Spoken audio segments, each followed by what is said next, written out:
होना चाहिए और ये सरकार जानी ही चाहिए और सरकार ये नहीं आनी चाहिए किसी कीमत पर। और इसने देश का सत्यानाश कर दिया। हिंदू मुसलमान की लड़ाई, कहीं ये है, कहीं वो भैंस खोल ले जाएंगे, कहीं तुम्हारे जेवर चुरा लेंगे, कहीं कुछ कर। महंगाई का मुद्दा भी है और बेरोजगारी का भी मुद्दा है। उसमें मोदी जी बोले थे कि मैं कुछ आदमी को जो है खाते में 15-15 लाख रुपए दे रहा हूँ, प्लस में उन्होंने बोला था मैं रोजगार दे रहा हूँ। लेकिन उसका खंडन तो सही, आप गप्पू से अच्छा पप्पू। आदाब, नमस्कार, सत श्री अकाल। मैं हूं सुल्तान भारती और आप देख रहे हैं सेकुलर भारत न्यूज। दोस्तों, आज मतदान का दिन था, वो भी देश की राजधानी दिल्ली की 7 सीटों पर। और मेरे साथ थे बीबीसी न्यूज 24 के जाने माने क्राइम रिपोर्टर जमालुद्दीन खान साहब। तो चल के देखिए एक बिल्कुल ताजा रिपोर्ट की आखिर इस मतदान के बारे में लोग कहते क्या हैं, रुझान क्या था और लोग किसको वोट देना पसंद किए इस बार। दक्षिण दिल्ली लोकसभा सीट की ताजा रिपोर्ट, लोगों के व्यूज, क्योंकि यही बताएगा कि किसे सत्ता सिंहासन मिल रहा है और किसके हिस्से आ रहा है बनवास। एक रिपोर्ट।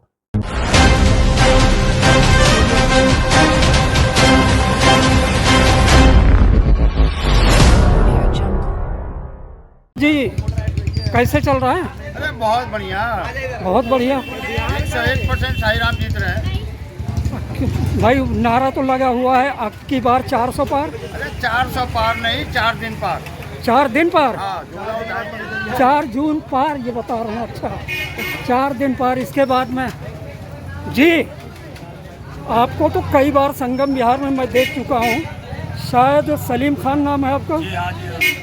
जी हाँ, ये जाने माने ज़मीनी कार्यकर्ता ही नहीं, ज़मीनी नेता भी हैं, सियासत की नसों से पूरी तरह वाकिफ। क्या कहते हैं, सत्ता परिवर्तन होने जा रहा है? बिल्कुल परिवर्तन होगी, आंधी है इस टाइम। अच्छा, आने वाली 4 तारीख को इसका। लेकिन आप झाड़ू के समर्थक हैं? जी हाँ। झाड़ू वाले बहुत जोर लगा रहे थे कि अगर क्या कहते हैं ईवीएम है तो दिक्कत है, तो चुनाव तो ईवीएम से ही हो रहा है। हाँ जी। तो फिर क्या कैसे कह रहे हैं अब की बार 400 पार? उन्हीं का है ना? आप मानते हैं अब की बार 400 पार? नहीं होगा 400 पार। एक तरफ आप ईवीएम पर विश्वास भी कर रहे हैं कि नहीं अब की सत्ता परिवर्तन है, दूसरी तरफ आप कहते हैं ईवीएम है तो डाउट है। क्या माना जाए? नहीं, अब के जो होगा बिल्कुल बहुत अच्छा रिजल्ट होगा। अब की जो होगा ईमानदारी से होगा, बहुत बढ़िया होगा। चलिए जी, क्या कहते हैं? बहुत अच्छा चल रहा है। बहुत बढ़िया चल रहा है। किसका बढ़िया चल रहा है? अभी तक चल रहा है बहुत बढ़िया। लेकिन यही 2014 में, 2019 में भी आप लोग कहते बहुत बढ़िया चल रहा है, लेकिन तब तो प्रचंड बहुमत से बीजेपी आई थी इस सीट पर। इस बार परिवर्तन कैसे होगा, क्या नया है? इंडिया गठबंधन आने से मजबूत है। ये बात हुई, आप सुना, इस बार वोटों का बंटवारा नहीं है, इस बार इंडिया गठबंधन पर उम्मीदें टिकी हुई हैं। क्या कहते हैं आप? 3 नंबर बटन दबेगा इस बार। 3 नंबर दबेगा। लोगों का तो वहाँ जाने के बाद भी विचार बदल जाता है। ये आप कैसे कहते हैं 3 नंबर? जी, क्या कहते हैं? क्या नाम है आपका? इंडिया गठबंधन जीत रही है। इंडियन गठबंधन जीत रही है। 400 पार में अब की बार गठबंधन 400 पार। अब की बार इंडिया गठबंधन 400 पार। ये है भैया सिक्के का दूसरा पहलू। नारा लगा अब की बार 400 पार, लेकिन इन्होंने बता दिया कि 400 पार किसका है। तो चलिए जी,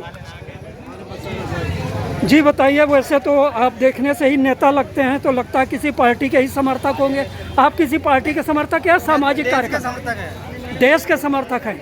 तो देश हित में अब की बार ये लोकतंत्र बचाने का पर्व है, ये लोकतंत्र बचाना है। लोकतंत्र का सबसे बड़ा पर्व लोकतंत्र बचाने के लिए हो रहा है इस बार। तो इस बार का मतदान लोकतंत्र बचाने के लिए है। अब कैसे चल रहा है? बहुत बढ़िया चल रहा है। बहुत बढ़िया। तो किसकी भविष्यवाणी है? आप मतदाता आप बता देंगे सही सही। देश के विकास के लिए और पूरा देश एक तरफ जा रहा है। जी 400 पार 400 पार। मोदी सरकार, अरे 400 मोदी, घर घर मोदी। 400 पार आखिर कहाँ तक? कोई एक संख्या बताइए। राम को लाए हैं हम उनको लाएंगे। वो तो ठीक है, लेकिन संख्या बताइए। 400 पार, 405, हम 430 सीटें जीत रहे हैं। 430। कोई भी वो नहीं होगी और जीत कर आएंगे। इंडिया गठबंधन बल्ले बल्ले, बाकी पार्टी सब थल्ले थल्ले। ये जी नया नारा सुनिए, इंडिया गठबंधन बल्ले बल्ले, बाकी सारे थल्ले थल्ले। जी आपका नाम? मेरा नाम अशोक निराला है सर। 14 BJP, 2019 BJP. इस बार कुछ परिवर्तन है क्या? बिल्कुल परिवर्तन दिखाई दे रहा है, बहुत सारा ही। किसके पक्ष में? इंडिया गठबंधन के पक्ष में ज्यादातर दिखाई दे रहा है। इंडिया गठबंधन ने ऐसा क्या किया है कि आप उन्हें वोट दे रहे हैं? नहीं, कुछ उनकी सच्चाई वाली बात भी है। सच्चाई वाली बात हाँ। है। बहुत बड़ी बात कही थी भाई इन्होंने, सच्चाई वाली बात है। यानी पहले की सरकारें झूठी थी क्या? नहीं, ऐसा तो नहीं है, झूठी नहीं थी। बहुत सी वाली बात है, जुमलेबाजी वाली बात थी, तो कुछ लोग पसंद नहीं करते थे। आपका वोट इस बार किस मुद्दे पर गया है? मैं ये नहीं पूछूंगा किधर गया है। इस बार इस मुद्दे पे गया है, शिक्षा बेरोजगारी चरम पे है। इस मुद्दे पे जो है वोट किए हैं। 2014, 2019 और अब 2024 हैं, ये सारे मुद्दे विगत सरकारों ने भी अच्छी तरह से कोशिश की हल करने के लिए। क्या आपको लगता है कि इन मुद्दों को हल करने में विगत सरकार से कुछ कमी रह गई थी? नहीं, बिल्कुल कमी रहेगी। ये 2014 में जैसे जो वादे हुए थे उस पे जो है इन्होंने काम नहीं किया। आपका बताएंगे, आपका वोट परिवर्तन के लिए हुआ है, विकास के लिए हुआ है, किस चीज का? जब आप वोट दे रहे थे आपके दिमाग में मुद्दा क्या? नहीं, वोट तो विकास पे देना चाहिए। जो विकास करेगा उसे वोट मिलेगा, जो काम करेगा। विकास। हाँ तो जी। विकास तो विगत सरकार ने भी किया, वर्तमान सरकार भी किया। नहीं, जो बहुत से अच्छे काम करे हैं। देश में ऐसा कोई मुद्दा जिससे नौजवान सबसे ज्यादा पीड़ित है?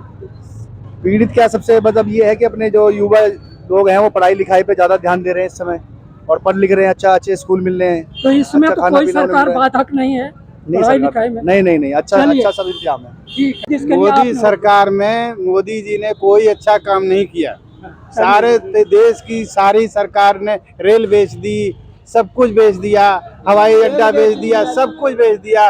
महंगाई चरम सीमा पर है, खाने के लोग तबाह हैं। सरकार कह रही है बहुत है, लोग कहते हैं पेट्रोल में पहले भी 100 रुपए का डलवाता था, अब भी 100 रुपए का डलवाता हूँ। तो पहले 3.5 लीटर आता था, अब 1 लीटर आता है। महंगाई चल रही है, अब महंगाई गरीब तो आदमी चल क्या ही रही है। खाएगा? गरीब आदमी कैसे खाएगा, करेगा, बता तुम। तो आपके ख्याल से महंगाई का हल किसके पास है? अरे सबके पास है, करेंगे जब तो सबके पास है। बेरोजगारी इतनी ज्यादा हो गई है कि जो पीएचडी करे हुए हैं, बीए एमए वगैरह करे हुए, वो आजकल पकौड़े वाले, चाय वाले ये बन के बैठे हो। तो बेरोजगारी इतनी कि पढ़े लिखों की भी कोई अहमियत नहीं है। उनको ये कि ठेला चलाने पे मजबूरी उठाना। तो आपको एतराज है कि पढ़ा लिखा आदमी पकौड़ा ना तले? नहीं बिल्कुल तले, लेकिन जब उन्हें शिक्षा ली है तो शिक्षा के अनुसार उनको एक पद भी मिलना चाहिए ना। जो अयोध्या को कोई नहीं ले सका, हाँ, वो मोदी ले आया है। हाँ, तो मैं तो यही चाहते हैं कि वो सारा देश को उन्नत कर रहा है। सारा देश उन्नत कर रहा है। हाँ, चलिए ठीक है। तो ऐसा क्या चीज है, ऐसा क्या है, वो चीज तो बता दो। कि मेरा अयोध्या राम का मंदिर बन गया, हमें सब कुछ मिल जो गया। राम को लाए हैं ये उनको लाए हैं। इस बार फील्ड रिपोर्टिंग बहुत कठिन है डगरपन घाट की, और वो भी बड़ा आसान काम है कि आप किसी पार्टी के समर्थकों का पूरा एक ग्रुप हो और उनका आप बढ़ चढ़कर बोल रहे नेताओं का, समर्थकों का, उनके व्यूज ले लें और एज इट इज दिखा दें।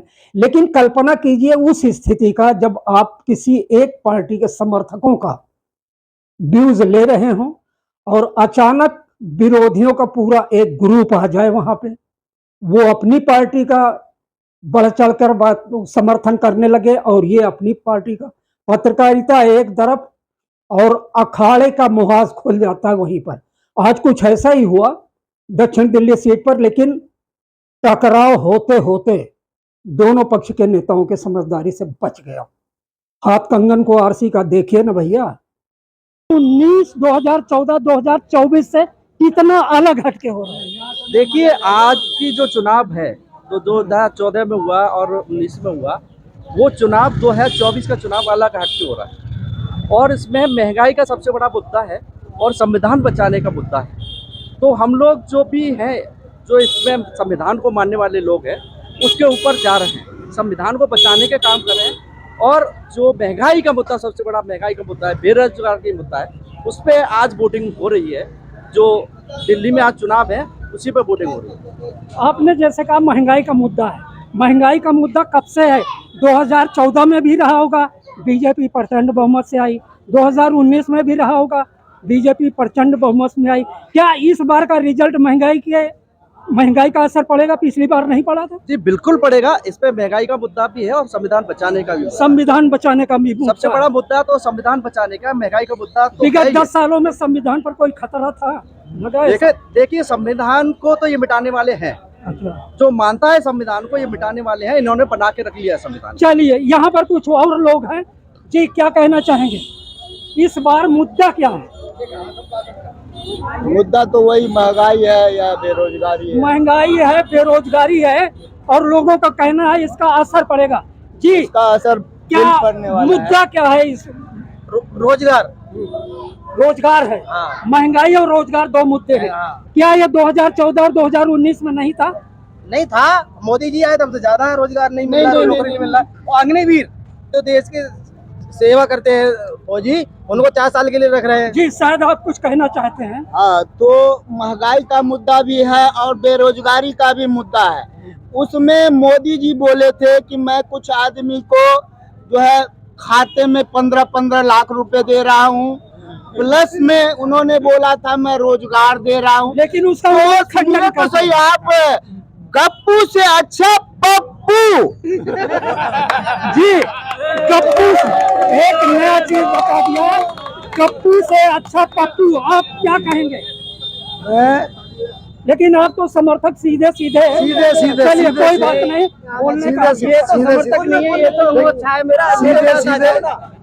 आज देश का चुनाव हो रहा है। देश का चुनाव हो रहा है, मोदी के अलावा कोई नहीं है। और ये जो एक गुंडा पार्टी चल रही है दिल्ली में, जो आज जेल में, कल बाहर, फिर जेल में, फिर बाहर, हमारे पास 2 तारीख को फिर थाली में खाना खाएंगे वहीं, ऐसा कुछ मोदी आ रहा है। मुद्दा क्या है? मुद्दा देशभक्ति का, देश बचाने का, आतंकवाद से देश बचाने हो गया पीछे। जी बोलिए। अरे एक महंगाई की और बेरोजगारी की बात करते हैं। ये जो मेरे मित्र है ना, ये जो मेरे मित्र है, ये जो 14 से पहले कलेक्टर थे, जो मोदी आए जब से इनकी समय छूट गई है। सारे मेरे भाई हैं, सारे मेरे क्षेत्र के। क्या बात कही है, बहुत बढ़िया। मेरे राजनीतिक अपनी जगह। जी। अब इसके बाद मैं आ जाता हूँ इस चीज पे कि मुझे पप्पू या राहुल गांधी जी कह लो, ठीक है ना? अभी आपने कहा केजरीवाल जी हमारे सीएम है, इनमें से कोई भी बता दे मुख्यमंत्री का चेहरा कौन सा है, किसको वोट देना, मैं भी दे देता हूँ। प्रधानमंत्री, सॉरी, इसके लिए मैं क्षमा चाहता हूँ। यहाँ पीएम का दावेदार कौन है इतनी पार्टियों में? देखिए, कोई है ये कहे कि ये केजरीवाल पीएम बनेंगे, क्या उतनी सीटों पे लड़ रहे हैं? क्या पप्पू पीएम बनेंगे, क्या उतनी सीटों पे लड़ रहे हैं? टोटल वो 270 पे लड़ रहे हैं, जो कि सारी सीटों आगे भी नहीं बन सकते। तो इंडिया गठबंधन में, एक मिनट, इंडिया गठबंधन में कोई प्रधानमंत्री का चेहरा नहीं है, क्या कहेंगे जी? नहीं, बताइए। जब उस वक्त सरकार बनेगी तो अपने आप आ जाएंगे। प्रधानमंत्री बनेगा क्या? अरे आगे भी तो बनी है। महीने का